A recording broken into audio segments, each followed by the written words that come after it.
ভাই, আমার সংসারটা ভেঙে যেতে বসেছে। এখন তুই চাইলে আমার সংসারটা বাঁচতে পারিস। আমি নিজের ছোট ভাই পলাশকে কথাটা বলতেই আমার ছোট ভাই পলাশ আমার দিকে তাকিয়ে একটা দীর্ঘশ্বাস ফেলে বলল, ঠিক আছে দিদি, তুই চিন্তা করিস না, আমি তোর সংসার বাঁচাতে যা যা করতে হয় তাই করব। আমি পলাশের কথাটা শুনে পলাশকে বললাম, ভাই তুই পারবি তো আমার সমস্যার সমাধান করতে? আমার কথাটা শেষ হতেই আমার ছোট ভাই বলল, আমি নিজের দিক থেকে সম্পূর্ণ চেষ্টাটাই করব। তুই এসব নিয়ে একদম চিন্তা করিস না দিদি, তোর ভাই আছে, আর তোর ভাই তোকে কষ্টে থাকতে দিবে না। বিশ্বাস রাখ আমার উপর, আজ রাতেই সব সমাধান করব। এই বলে পলাশ চলে গেল। রাতের দিকে পলাশ বাড়ি ফিরতেই আমার সাথে, হ্যালো আমার কলিজার বন্ধুরা, কেমন আছো সবাই? বরাবরের মতো আজ ও তোমাদের মাঝে নতুন একটি ভিডিও নিয়ে আমি হাজির হয়েছি। আজ তোমাদের বলবো আমার নিজের আপন ছোট ভাইয়ের সাথে আমার জীবনের অসাধারণ একটি সত্যি গল্প। আমি শতভাগ সিওর হয়ে বলতে পারি আজকের ভিডিওটা দেখার পর তোমাদের জল আসবে। তাই তোমাদের অনুরোধ করছি সম্পূর্ণ ভিডিওটি দেখার।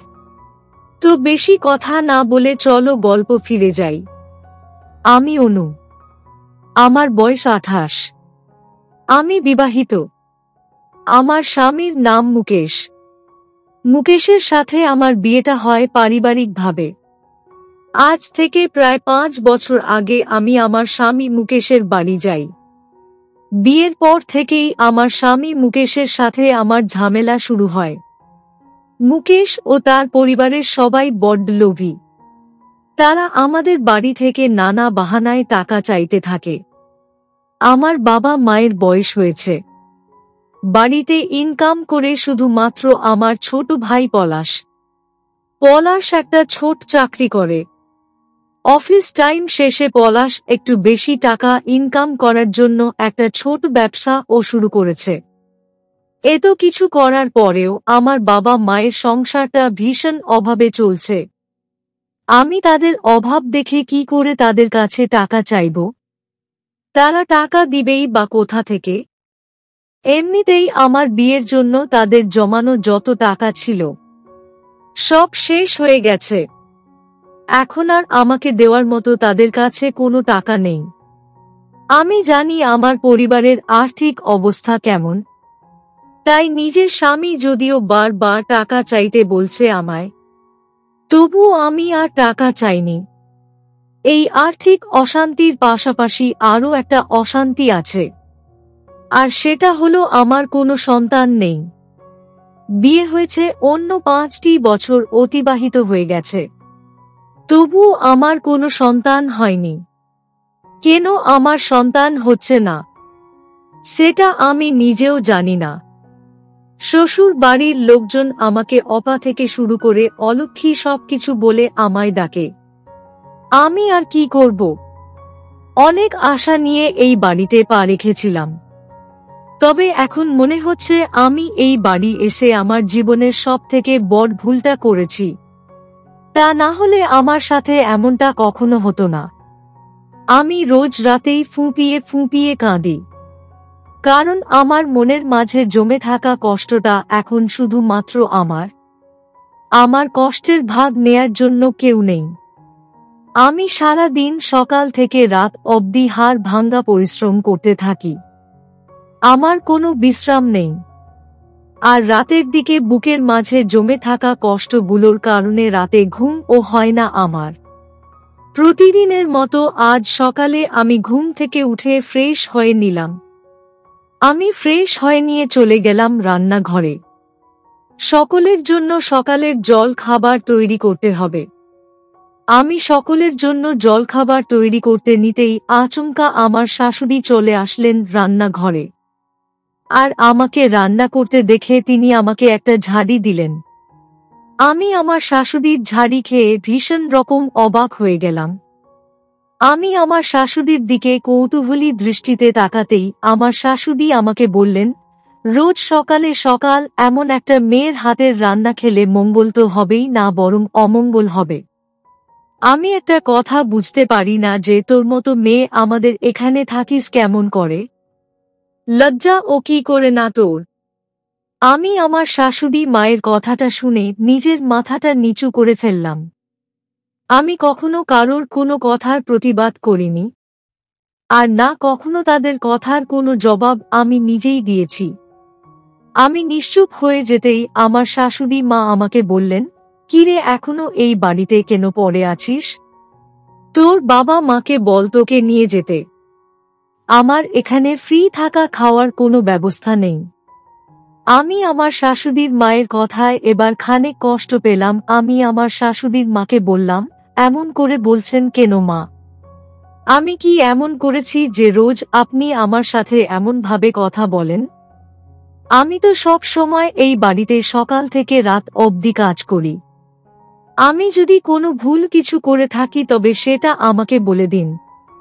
বারবার এই বাড়ি ছাড়ার কথা কেন বলেন? আমার কথাটা শেষ হতেই আমার শাশুড়ি মা আমাকে একটা ধমক দিয়ে বললেন, বাহ বাহ, বোবার মুখে দেখি কথা ফুটেছে। বলি তুই এত কথা কি করে বলিস? নিজের অবস্থান সম্পর্কে কোনো ধারণা আছে তোর? আমাদের বংশের আলো এখন পর্যন্ত জ্বালাতে পারিসনি, তারপর ও এত বড় কথা? আমার শাশুড়ির কথাটা শেষ হবার সাথে সাথেই আমার স্বামী মুকেশ ও রান্নাঘরে চলে আসে আর আমাকে বলে, অনু তুমি আমার সাথে চলো, তোমাকে আজ তোমার বাড়ি দিয়ে আসি। কারণ এখানে থাকলে কোনো লাভ হবে না। তোমার বাবা মা যদি এই সমস্যার সমাধান করতে পারে তবেই তুমি আবার ফিরতে পারবে, অন্যথায় আর পারবে না। আমি আমার স্বামী মুকেশের কথার বিপরীতে আর একটাও কথা বললাম না। আমি জানি এখানে আমার বেশি কথা বলে কোনো লাভ হবে না। যেখানে আমার স্বামী ও আমার পাশে নেই, আমাকে নিয়ে কেউ অন্যায়ভাবে কিছু বললে সে সেটার প্রতিবাদ করে না।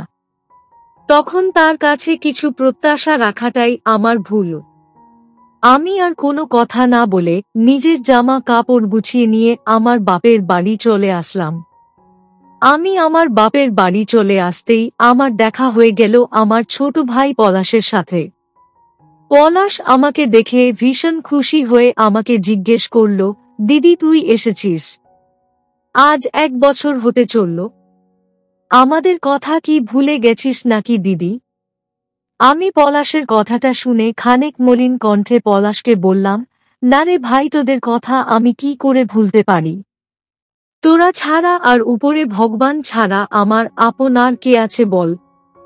আমার কথাটা শেষ হতেই আমার ভাই পলাশ আমাকে বলল, দিদি আয় ঘরে চল, মা তোকে দেখে অনেক খুশি হবে। আমি পলাশকে বললাম, চল ভাই, মা বাবাকে আজ অনেক দিন হলো দেখি না। তাদেরকে দেখার জন্য আমার মনটা ব্যাকুল হয়ে আছে। আমি আমার ছোট ভাই পলাশের সাথে আমার বাড়িতে আসলাম। আমি আমার বাড়িতে প্রবেশ করতেই আমার মা আমাকে দেখে কান্না করে ফেলল। আমি মায়ের সাথে বেশ অনেক সময় ধরে কথা বলে মায়ের চোখের জলটুকু নিজে হাতে মুছিয়ে দিলাম। এই মধ্যেই আমার স্বামী মুকেশ আমাকে রেখে চলে গেলেন। মুকেশ চলে যাওয়ার পর আমার ছোট ভাই পলাশ আমাকে বলল, দিদি তুই একটু ফ্রেশ হয়ে নিয়ে মায়ের সাথে বসে গল্প কর। আমি এখন চাকরিতে চলে যাই, আর বাড়ি ফেরার সময় তোর জন্য মাছ নিয়ে আসবো কেমন? আমি পলাশকে বললাম, না ভাই, তুই আজ তাড়াতাড়ি ফিরে আসিস আর সাবধানে থাকিস, তাতেই হবে ভাই আমার। আমার কথাটা শেষ হতেই পলাশ বলল, আরে দিদি তুই না আসলেই একটা বোকা মেয়ে, বেশি কথা বলিস না, আমি আসছি। এই বলে পলাশ ও চলে গেল। পলাশ চলে যাওয়ার পর আমিও ফ্রেশ হতে চলে গেলাম। আমি ফ্রেশ হয়ে নিয়ে মায়ের কাছে এসে বসতেই মা আমার মুখের দিকে তাকিয়ে আমাকে জিজ্ঞেস করল, কিরে অনু মা আমার, তোর মনটা কি খারাপ হয়ে আছে? নতুন কোনো ঝামেলা হয়েছে কি ওই বাড়িতে? আমি মায়ের প্রশ্নের বিপরীতে কোনো কথা বললাম না। কি বা বলবো? মাকে মিথ্যা বলা যায় না, কারণ মা তার সন্তানদের মুখের দিকে তাকিয়েই সব বলে দিতে পারেন। এটা বিধাতার প্রদত্ত শক্তি, যা প্রতিটা মায়ের মাঝেই থাকে। আমি নিশ্চুপ হয়ে থাকতেই মা আমাকে বললেন, বুঝতে পেরেছি, আবার ও ঝামেলা হয়েছে হয়তো। এবার কি নিয়ে ঝামেলা হয়েছে মা? আমি মাকে বললাম, মা আজ এতগুলো বছর বিয়ে হয়েছে, তবে আমার কোনো সন্তান নেই। আমার বাবা মা তাদের ছেলেকে কোনো প্রকার অর্থ দিয়ে সাহায্য করতে পারে না। এই নিয়েই রোজ ঝামেলা হয়। আমি নাকি অলক্ষী, তাদের বংশের আলো নাকি জ্বালাতে পারবো না। এই বলে আমি কান্না করে ফেললাম। মা আমাকে সান্ত্বনা দিচ্ছেন। আমি আমার মাকে সম্পূর্ণ ঘটনা খুলে বললাম। মা আমার কথাগুলো মন দিয়ে শুনলেন। আমার কথা শোনার পর মা একটা দীর্ঘশ্বাস ছেড়ে বললেন, আমাদের অবস্থার পরিবর্তন কি করে যে হবে আমি জানি না।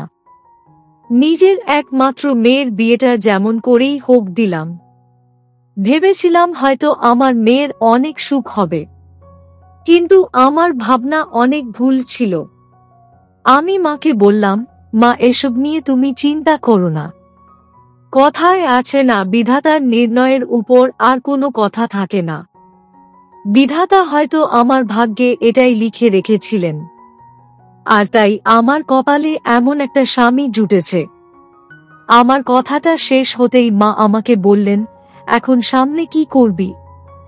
কি করে নিজের সংসারটা বাঁচাবি তুই মা? কিছু কি ভেবেছিস? আমি মাকে বললাম, তেমন কিছু তো চিন্তা করিনি। তবে মা, আমার এই সংসারটা টিকিয়ে রাখতে হলে একমাত্র আমার ছোট ভাই আমার শেষ ভরসা। আমি অনেক চিন্তা করে দেখলাম, আর কোনো উপায় আমার মাথায় আসছে না। আমার কথাটা শুনে মা একটু অবাক হলেন না। মা আমাকে বললেন, পলাশ তোকে অনেক সম্মান ও শ্রদ্ধা করে। তোর সমস্যার কথা শোনার পর সে একটা না একটা উপায় ঠিক বের করবে। আমি মাকে বললাম, পলাশ রাতে বাড়ি ফিরে আসুক, তারপর পলাশকে বলে দেখব কি হয়। আমার কথাটা শেষ হতেই মা আমার পিঠের উপর আলতো করে তার হাতটা রেখে সান্ত্বনা দিয়ে বলল, হয়েছে, এখন আর এসব নিয়ে চিন্তা করতে হবে না। আজ অনেক বছর পর বাড়িতে এসেছিস তুই, আজ তোর জন্য পিঠে বানাবো। আয় আমার সাথে, দেখবি মনটা হালকা হবে। এই বলে মা আমাকে তার সাথে পিঠে বানাতে নিয়ে গেলেন। আমিও মায়ের সাথে হাতে হাতে পিঠে বানাতে সাহায্য করতে থাকি। মা আমাকে আজ 1 বছর পর কাছে পেয়ে এত দিনের জমিয়ে রাখা কথা একসাথে বলতে থাকল। আমি বুঝতেও পারলাম না আমার মাথা থেকে অন্য সব চিন্তা কি করে উধাও হয়ে গেল। আমি নিজেও মায়ের সাথে গল্প করতে থাকলাম। কথায় কথায় আমাদের রান্না ও হয়ে গেল, আর সেই সাথে আমার মনটাও ভালো হয়ে গেল। পিঠে বানানো শেষে আমি আর মা চলে আসি রান্নাঘর থেকে বেরিয়ে সোজা আমাদের ঘরে। রাত হয়ে যেতেই আমার ছোট ভাই পলাশ বাড়িতে ফিরে আসলো। পলাশ আমার জন্য বাজার থেকে তাজা ইলিশ মাছ নিয়ে এসেছে। পলাশ ইলিশ মাছ নিয়ে বাড়ি ফিরে আমাকে বলল, দিদি দেখ, আজ তোর জন্য বাজারের সব থেকে বড় ইলিশ মাছটা নিয়ে এসেছি। এই দেখ কেমন। আমি পলাশের হাত থেকে ইলিশ মাছটা নিয়ে পলাশকে বললাম, বাহ, মাছটা তো অনেক ভালো হয়েছে। অনেক দাম নিয়েছে তাই না? পলাশ বলল, আরে দিদি, তোকে কেউ দাম জানতে বলেছে? মাকে বল এটা রান্না করে আনতে। আমি ফ্রেশ হয়ে আসছি, ক্ষুধা পেয়েছে অনেক। এই বলে পলাশ চলে গেল স্নান করে নিতে। পলাশ ফ্রেশ হয়ে আমার সামনে আসতেই আমাকে কান্না করতে দেখে কৌতূহলী কণ্ঠে আমাকে জিজ্ঞেস করল, কিরে দিদি, তুই কান্না করছিস কেন? কি হয়েছে? আমি পলাশকে বললাম, ভাই, আমার সংসারটা ভেঙে যেতে বসেছে। এখন তুই চাইলে আমার সংসারটা বাঁচতে পারিস। আমি নিজের ছোট ভাই পলাশকে কথাটা বলতেই আমার ছোট ভাই পলাশ আমার দিকে তাকিয়ে একটা দীর্ঘশ্বাস ফেলে বলল, ঠিক আছে দিদি, তুই চিন্তা করিস না। আমি তোর সংসার বাঁচাতে যা যা করতে হয় তাই তাই করব। আমি পলাশের কথাটা শুনে পলাশকে বললাম, ভাই তুই পারবি তো আমার সমস্যার সমাধান করতে? আমার কথাটা শেষ হতেই আমার ছোট ভাই বলল, আমি নিজের দিক থেকে সম্পূর্ণ চেষ্টাটাই করব। তুই এসব নিয়ে একদম চিন্তা করিস না দিদি, তোর ভাই আছে, আর তোর ভাই তোকে কষ্টে থাকতে দিবে না। বিশ্বাস রাখ আমার উপর, আজ রাতেই সব সমাধান করব। এই বলে পলাশ চলে গেল। রাতের দিকে পলাশ বাড়ি ফিরতেই আমার সাথে বসে গল্প করা শুরু করল। আমি ভাবছি পলাশ আমার সমস্যাটার কি সমাধান করল। পলাশ আমাকে অন্যমনস্ক দেখে মুচকি হাসি দিয়ে বলল, কিরে দিদি, তুই এখনো এসব নিয়ে চিন্তা করছিস? শোন দিদি, তোর সমস্যাগুলোর সমাধান হয়ে যাবে। তুই কি আমার সাথে কাজ করতে পারবি? যদিও দিদি আমি কখনো তোকে কাজ করতে বলতাম না, কারণ তুই আমার বোন। তুই এই বাড়িতে আসবি একটু আরাম আয়েশে থাকার জন্য। তবে দিদি আমার কাছে আর কোনো উপায়ও নেই। বল দিদি, তুই কি আমার সাথে কাজ করতে পারবি? আমি আমার ছোট ভাই পলাশের কথাটা শুনে পলাশকে বললাম, হুম করব ভাই, আমি তোর সাথে আজ করব। তুই শুধুমাত্র আমার সংসারটা বাঁচিয়ে দে ভাই। আমার কথাটা শেষ হতেই আমার ছোট ভাই পলাশ আমাকে নিয়ে চলে গেল, আর সারা রাত পলাশ আমার সাথে কাজ করল। আমার ভালোই লাগছিল পলাশের সাথে কাজ করে। কয়েকটা টাকা যদি হয় তবে আমি আমার শ্বশুর বাড়ির লোকদের মুখটা বন্ধ করতে পারব। আমি আর পলাশ অনেক সময় ধরে কাজ করলাম, আর তারপর আমরা আমাদের মতো ঘরে চলে আসলাম।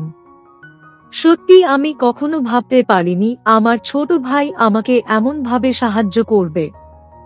অতঃপর আর কি, 6 মাস পরে আমি আমার শ্বশুর বাড়ি চলে গেলাম, আর 1 বছরের মাথায় আমার সন্তান আসলো। আমি এখন স্বামীর সংসারে অনেক খুশি। আমার ছোট ভাই পলাশ যদি আমাকে সাহায্য না করত, তবে হয়তো আমার জীবনে এত সুখ কখনোই আসতো না। তো বন্ধুরা, এই ছিল আমার নিজের আপন ভাইয়ের সাথে আমার জীবনের একটি সত্যি ঘটনা। তোমাদের কেমন লাগলো আজকের গল্পটা? অবশ্যই কমেন্টে জানাবেন। প্রিয় বন্ধুরা, আজকের ভিডিওটি এখানেই শেষ করলাম। যদি আমাদের ভিডিওটি আপনাদের ভালো লেগে থাকে তবে একটা লাইক করবেন এবং চ্যানেলটি সাবস্ক্রাইব করবেন। আজকের জন্য আপনাদের কাছে বিদায় নিচ্ছি। দেখা হবে আগামীকাল নতুন একটি ভিডিও নিয়ে। সে পর্যন্ত সবাই ভালো থাকবেন। ধন্যবাদ।